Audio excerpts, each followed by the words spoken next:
नेपालमा योजनाबद्ध विकासको सुरुवात भएको झण्डै 6 दशक पुग्न लागेको छ।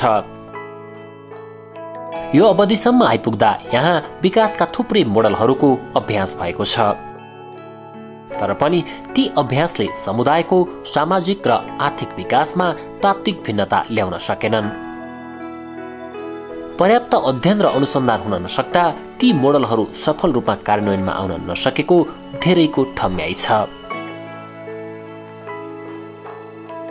चरणबद्ध विकासका गतिविधिमा मात्रै होइन, मुलुकभित्र सञ्चालन भइरहेका अधिकांश परियोजना र कार्यक्रमहरू समेत उचित अध्ययन अनुसन्धान बिना नै सञ्चालन हुने गरेका छन्,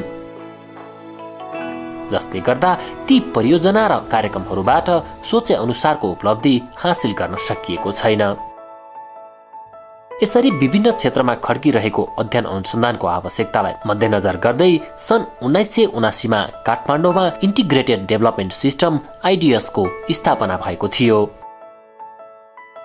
यही संस्थालाई सन् 1990 को नोभेम्बरमा सर्वाङ्गीण विकास अध्ययन केन्द्र IIDS को रूपमा नाम परिवर्तन गरी संस्था ऐनमा दर्ता गरिएको हो।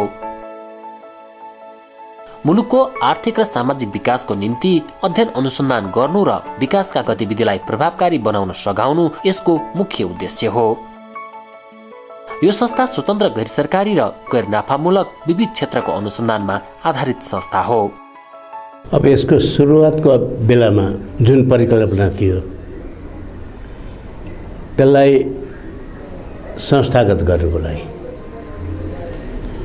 र समाजमा विकासमा योगदान र सहभागी हुनुको लागि सरकारी संयन्त्रभन्दा बाहिर तर राष्ट्रिय सोचाइको भित्र रहेर योगदान गर्न सक्ने संस्थाको सुरुवात होस् भन्ने परिकल्पनाबाट हामीहरू केही व्यक्तिहरूले चाहिँ यसको थलानी गरे। 35 वर्षको लामो इतिहासमा उतार चढाव त व्यक्तिको हुन्छ, संस्थाको हुन्छ, सबैको हुन्छ।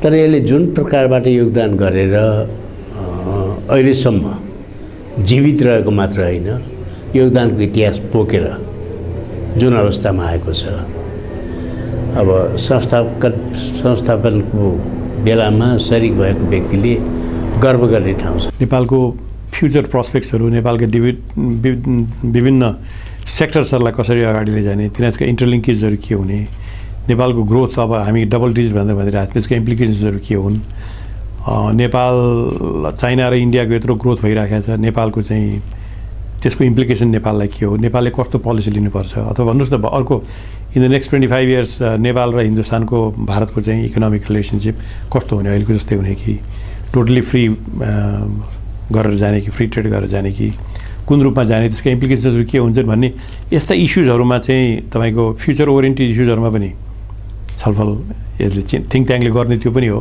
किन थिङ्क ट्याङ्क भनेको तपाईँको प्रेजेन्टमा बसेर फ्युचरको कन्सेप्चुअलाइजेसन गर्ने पनि त्यसको जिम्मेवारी हो। सृजनात्मक तरिकाले नीतिगत तहलाई निर्णय प्रक्रियामा सजिलो होस् भन्ने खातिर एउटा अध्ययन अनुसन्धानको माध्यमबाट सहयोग पुर्याउने एउटा हाम्रो महत्त्वपूर्ण उद्देश्य छ भनेदेखिलाई नेपालकै समग्रमा एउटा नेपालको अर्थतन्त्र कतातिर जानुपर्छ, कतातिर गए राम्रो हुन्छ नेपाललाई, नेपालको उद्देश्य पुरा गर्नलाई कुन किसिमको चाहिँ प्रोजेक्सन भिजन जरुरी छ भने त्यो भिजन डेभलपमेन्टमा पनि हामीले सहयोग पुर्याउन सकौँ भन्ने सोच राखेर हामी गइरहेका छौँ।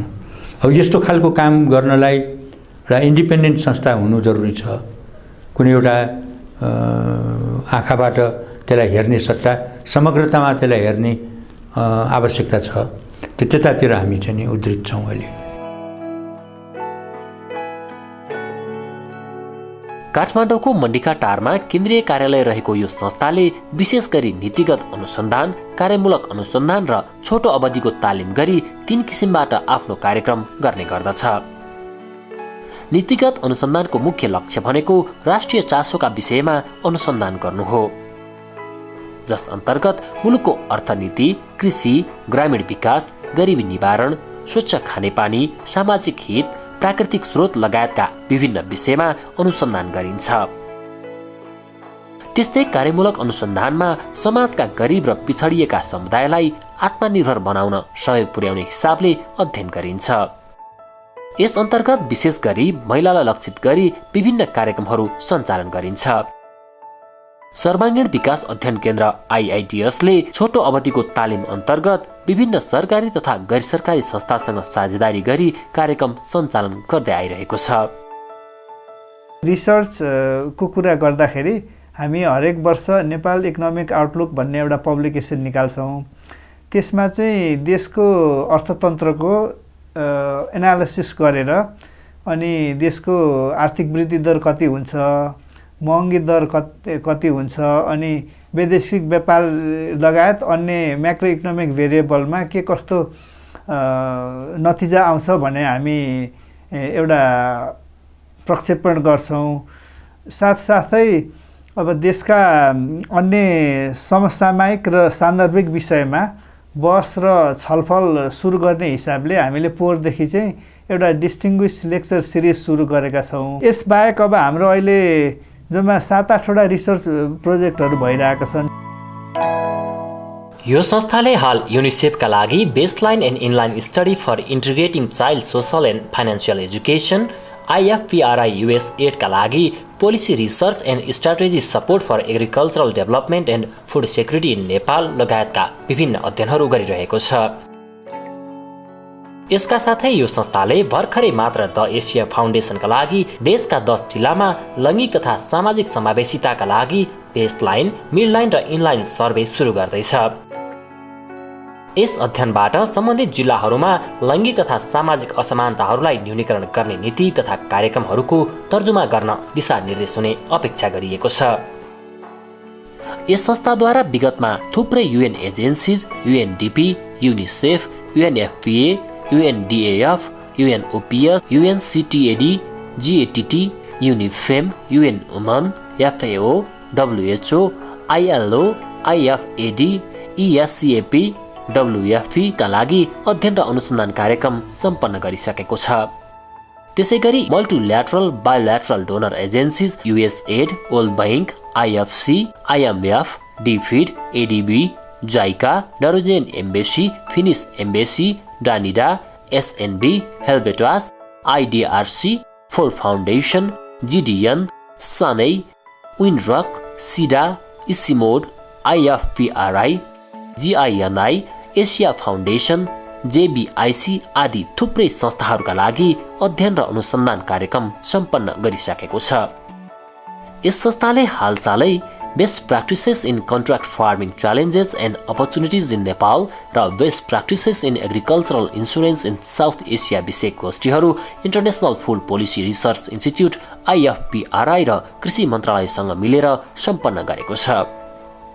पहिले हामीले प्रोजेक्टमा बढी फोकस गर्थ्यौँ, अब अहिले चाहिँ रिसर्चमा पोलिसी रिसर्चमा बढी फोकस गरेका छौँ। त्यसअनुसार चाहिँ नै 2011 देखि हामीले नेपाल इकोनोमिक आउटलुक भएर एउटा पब्लिकेसन चाहिँ हामीले प्रकाशित गर्दै आइरहेका छौँ। र यसपालि अनि तपाईँको चाहिँ नेपालभन्दा बाहिर बसेका, विदेशमा बसेका अमेरिका, अस्ट्रेलिया, क्यानाडामा बसेका जुन नेपालका प्रसिद्ध अर्थशास्त्रीहरू छन् उनीहरूलाई उनीहरूको कन्ट्रिब्युसन नेपाल चाहिँ नि आजभन्दा 20-25 वर्ष पछाडि नेपाल चाहिँ नि कस्तो हुनुपर्छ त होइन भएर चाहिँ अहिलेसम्म हामीले चाहिँ नि खालि नेपालको मात्रै भित्र बसेको मान्छेहरूको मात्रै चाहिँ नि हामीले कुरा सुनिरहेको थियौँ। तर अहिले चाहिँ हामीले उनीहरूको चाहिँ भ्युजहरू के छ त, हामी कसैले यदि नेपाललाई तपाईँको LLDC स्ट्याटस भन्यो, LDC डेभलपमेन्ट स्ट्याटसबाट 2025 सम्ममा चाहिँ नि LDC स्ट्याटसमा पुर्याउनुलाई चाहिँ नि हामीले चाहिँ के गर्नुपर्छ त, होइन कुन सेक्टरलाई प्रायोरिटी दिनुपर्छ, कस्तो खालको पोलिसी ल्याउनुपर्छ भने यो भने बाहिर बसेको मान्छेहरूको भ्यू चाहिँ नि कस्तो हुन्छ भनेर त्यो यसपालि चाहिँ गर्दैछ। विगतमा संस्थाद्वारा कार्यमूलक अनुसन्धानको रूपमा विक्रमसम्म 2042 देखि विक्रमसम्म 2054 पाल्पाको झडेवा गाविसबाट सुरु गरी लमजुङ, नवलपरासी र कपिलवस्तु जिल्लाका विभिन्न गाविसहरूमा विपन्न वर्गका लागि स्वावलम्बन कार्यक्रम SRDPP सञ्चालन गरिएको थियो। संस्थाले हाल कपिलवस्तु जिल्लाका 10 वटा विभिन्न गाविसहरूमा गरिबी निवारण कार्यक्रम सञ्चालन गर्दै आइरहेको छ। विगत 10 वर्षदेखि IIDSले गरिबी निवारण कोषको साझेदारीमा IIDSले 10 वर्षदेखि यो कार्यक्रम गर्दै आइरहेको छ। विशेष गरेर यो कार्यक्रम महिला, विपन्न दलित जनजातिहरूको गरिबी निवारण कोषको हेतुले यो कार्यक्रम सञ्चालन गर्दै आइरहेको छ। हामीले कपिलवस्तुको 10 वर्षको दौरानमा 4000 प्रत्यक्ष रूपमा लाभान्वित भएको हामी पाएका छौँ र हामीले विगत 10 वर्षमा 10वटा भिडिसीमा सहकारी स्थापना गरिसकेका छौँ र एउटा चाहिँ मुख्यतया यो कार्यक्रमको मोडालिटी भन्नुपर्दाखेरि इन्कम जेनेरेसन कार्यक्रम, अनि त्यसपछि चाहिँ इन्फ्रास्ट्रक्चर सानोतिनो भौतिक पूर्वाधार निर्माणका कामहरू यो कार्यक्रममा हुन्छ र तेस्रो भनेको चाहिँ क्यापेसिटी बिल्डिङ र चौथो सोसियल मोबिलाइजेसन हो। यो 4वटा कम्पोनेन्टलाई ध्यानमा राखेर गरिबहरूको उत्थान गरिन्छ भन्ने यसको मोडालिटी हो। र यो कार्यक्रम गर्नुभन्दा अगाडि पनि हामीले नवलपरासीको 15वटा गाविसमा हामीले चाहिँ यो विपन्न वर्गका लागि स्वावलम्बन कार्यक्रम भनेर हामीले गरेका थियौँ। यो संस्थाले विगतमा नेपाल सरकारको राष्ट्रिय योजना आयोग, कृषि मन्त्रालय, स्थानीय विकास मन्त्रालय, महिला विकास मन्त्रालय, शिक्षा मन्त्रालय र नेपाल राष्ट्र बैंक लगायत अन्य थुप्रै सरकारी निकायहरूका लागि अध्ययन अनुसन्धान गरिसकेको छ। नेपालीहरू चाहिँ नि बाहिर गएको अवस्था छ अहिले, मेनली चाहिँ नि जिओसी कन्ट्रिज होइन, जिसिसी कन्ट्रिज र मलेसिया र प्लस इन्डियामा पनि थुप्रो मान्छेहरू चाहिँ आएको छन् र त्यसबाट अहिले खालि अफिसियल्ली हामीले $6 बिलियन हामीले चाहिँ पैसा नेपालमा आएको भन्ने चाहिँ छ।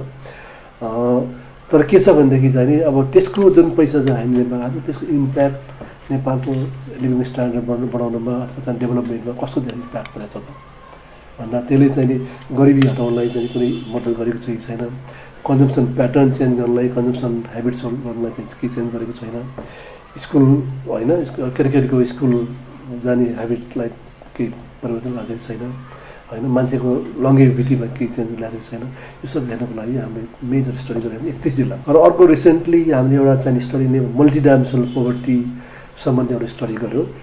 त्यो भनेको के भनेदेखि नेपालमा अहिले जुन हामीले कहाँ जुन 25% मान्छे बिलो पोभर्टी लाइन भएर जुन हामीले भनिरहेको छौँ नि, त्यो चाहिँ बेस्ड अन वान डाइमेन्सनको आधारमा, यो चाहिँ मल्टिडाइमेन्सन हामीले एजुकेसन सेक्टर, हेल्थ सबैलाई मिलाएर चाहिँ नि हाम्रो गरिबीको अवस्था कस्तो छ भनेर हेर्ने चाहिँ त्यो पहिलो स्टडी नेपाल थाल्नु भएको छ। र प्लस अर्को आइएलओको लागि चाहिँ हामीले चाहिँ एउटा स्टडी गरेको छ, फेरि माइग्रेसन स्टडीको पनि त्यसको त्यो इम्प्याक्ट चाहिँ जनस्तरमा कस्तो परेको छ भनेर त्यो हेरिरहेको छ। र अर्को बाँकी स्टडीहरूमा चाहिँ नि हामीले एउटा चाहिँ इनर्जी सम्बन्धी साउथ एसियामा हाम्रो इनर्जी नेपालको इनर्जी सेक्टरमा चाहिँ नि फ्युचर कस्तो छ, के गर्नुपर्छ, यदि हामीले चाहिँ नि भनौँ न अब यदि चाहिँ इनर्जी सेक्टर डेभलप गर्नलाई हामीले कसरी कस्तो खालको पोलिसी ल्याउनुपर्छ, के गर्नुपर्छ भनेर एउटा चाहिँ नि रिजनल बेस्ड एउटा स्टडी हामीले गर्दैछौँ। यसले अर्धवार्षिक रूपमा संवाद नामक न्युजलेटर प्रकाशन गर्दै आइरहेको छ। आफूले गरेको अनुसन्धान र उपलब्धिलाई संस्थाको यही न्युजलेटर मार्फत संस्थाले बाहिर ल्याउँदै आइरहेको छ। संवादलाई विभिन्न जाति निकाय, विश्वविद्यालयका पुस्तकालय, शैक्षिक संस्था, राष्ट्रिय तथा अन्तर्राष्ट्रिय गैर सरकारी सङ्घ संस्थालाई निशुल्क रूपमा वितरण गर्ने गरिन्छ। संस्थाले गत वर्ष 2014बाट डिस्टिङ्ग्विस्ड लेक्चर सिरिज सुरु गरेको छ। यसमा दक्षिण पूर्वी एसिया क्षेत्रका विद्वानहरूलाई बोलाएर देशका सान्दर्भिक र गहन विषयमा बहस र छलफल गराइन्छ।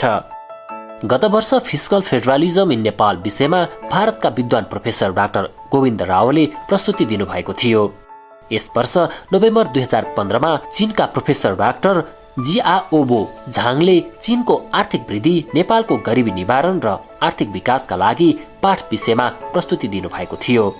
संस्थाले आर्थिक र सामाजिक विकाससँग सम्बन्धित राष्ट्रिय, क्षेत्रीय र अन्तर्राष्ट्रिय सन्दर्भका विषयवस्तुहरूको विभिन्न अनुसन्धानका कार्यहरू, तत्सम्बन्धी कार्यशालाहरूको आयोजना र प्रकाशनहरूद्वारा नीतिगत क्षेत्रमा योगदान गर्दै आइरहेको छ। संस्था स्थापना कालदेखि आजसम्म हेर्दा यस संस्थाले लगभग 250वटा भन्दा बढी अनुसन्धानका कार्य प्रतिवेदनहरू निकालिसकेको छ। सर्वाङ्गीण विकास अध्ययन केन्द्र IIDS, South Asia network of economy institute SANEI र South Asia centre for policy studies SACEPS जस्ता ठूला क्षेत्रीय स्तरका संस्थाहरूसँग आबद्ध छ। दक्षिण एसियाली क्षेत्रभित्रका मुलुकहरूको आर्थिक नीति तर्जुमा कार्यक्रमको स्वामित्व क्षेत्रभित्र विकसित हुन सकोस् तथा यस क्रममा क्षेत्रभित्रका अनुसन्धानकर्ताहरू तथा अनुसन्धान प्रतिष्ठानहरूबीच सहयोग र सम्पर्क बढाउन सकी क्षमता विकासमा समेत योगदान पुग्न सकोस् भने सन् 1998मा South Asia network of economic institute सानैको स्थापना भएको हो। स्थापना कालदेखि नै यसमा संलग्न 6वटा देशका संस्थाका प्रतिनिधिहरू यसको स्टियरिङ कमिटीका सदस्यहरू रहेका छन्, जसमध्ये नेपालबाट आइआइडिएस पनि एउटा हो। यो कमिटी भन्दा माथि 6 जना सदस्य रहेको एउटा रिसर्च एडभाइजरी प्यानल आरएपी रहेको छ, जुन यसको गभर्निङ बोर्ड पनि हो, जसमा विश्वका नाम चलेका विश्वविद्यालय र अन्तर्राष्ट्रिय संस्थाहरूका 6 जना विद्वान प्रोफेसरहरू सदस्य हुनुहुन्छ। हाल सानैको सचिवालय गत अप्रिल 1, 2015 देखि Bangladesh institute for development BIDS ढाकाबाट institute for integrated development studies IIDS काठमाडौँमा सरेको छ। भूपरिवेष्टित मुलुक भए पनि नेपाल प्राकृतिक स्रोत र साधनमा सम्पन्न छ। स्रोत साधनहरूको उचित पहिचान र उपभोग गर्न सके यसले मुलुकको आर्थिक विकासमा महत्त्वपूर्ण उपलब्धि दिन सक्छ। वर्तमान समयमा थुप्रै राष्ट्रिय चुनौतीहरूका कारण मुलुकले सोचे अनुसार आर्थिक विकासमा गति लिन नसक्नु स्वाभाविक हो, तर विश्वमै आर्थिक हिसाबले बलियो मानिएका भारत र चीन जस्ता छिमेकी राष्ट्रहरूसँग समन्वय गरी आर्थिक विकासमा नेपाल अगाडि बढ्न सक्छ, जसका लागि आवश्यक पर्ने अध्ययन अनुसन्धानको काममा सर्वाङ्गीण विकास अध्ययन केन्द्र IIDS जस्ता गैरसरकारी संस्थाहरूले महत्त्वपूर्ण भूमिका खेल्न सक्छन्। 2.5 दशक लामो यात्रामा यो संस्थाले गरेका अध्ययन अनुसन्धान र त्यसबाट प्राप्त उपलब्धिले यो कुरालाई पुष्टि गरिसकेको छ।